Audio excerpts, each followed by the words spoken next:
L-ex-manager tal-HSBC li allegatament wettaq frodi ta' €1,000,000 għad-danni ta' diversi klijenti tal-bank okkupa proprjetà tal-ex sieħba tiegħu mingħajr il-kunsens tagħha. L-ex sieħba ta' Kenneth Gauci kienet fetħet proċeduri ċivili fil-qorti fejn qalet li minkejja li għal diversi drabi għadlu biex iħalli l-proprjetà tagħha fis-Siġġiewi fejn kienet tgħix miegħu fil-waqt li hu baqa' jokkupa l-post bil-qorti tagħtiha raġun.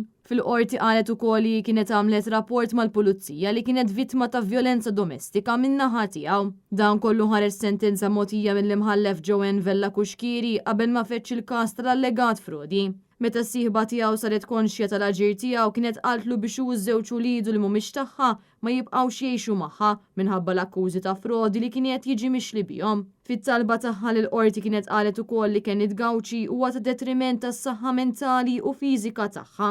Gauci min-naħa tiegħu jgħid jiġħad li seraq l-ammonti li qed issemmi l-bank hekk kif inizjalment u ammetta li froda s-sitt klijenti, iżda investigazzjoni interna konkludiet li kien hemm ħafna aktar minn hekk. Jidher ukoll li fis-sajf tal-2021 Gauci saħansitra kien kiteb email il-kollegi tiegħu fejn skuża ruħu ta' dak li wettaq.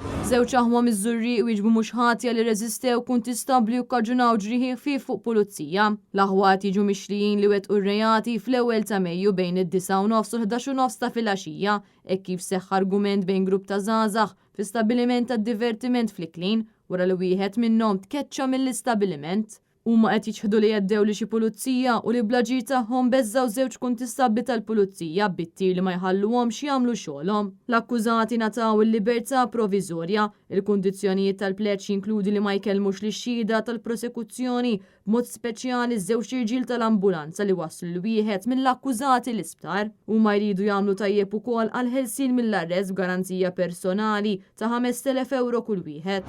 Żagħżugħ Sudanis inżamm arrestat wara li ġie mixli quddiem il-Maġistrat Noel Bartolo li tlieta filgħaxija kellu xi jgħid ma' xi ħaddiema f'ħalfar waqt li kien fis-sakra u li kien hemm bżonn l-għajnuna tal-pulizija fejn spiċċa biex aggredixxa lil uħud minnhom. Is-Sudanis ta' 23 sena wieġeb mhux ħati li wettaq dawn ir-rejati u ġie mixli wkoll li ħareġ il barra mill-limiti tal-provokazzjoni li mobdix l-għodnijiet leġittimi tal-pulizija u li kiser il-paċi pubblika. Fil-qorti ma saritx talba l-pleċ u għalhekk il-barrani inżamm arrestat.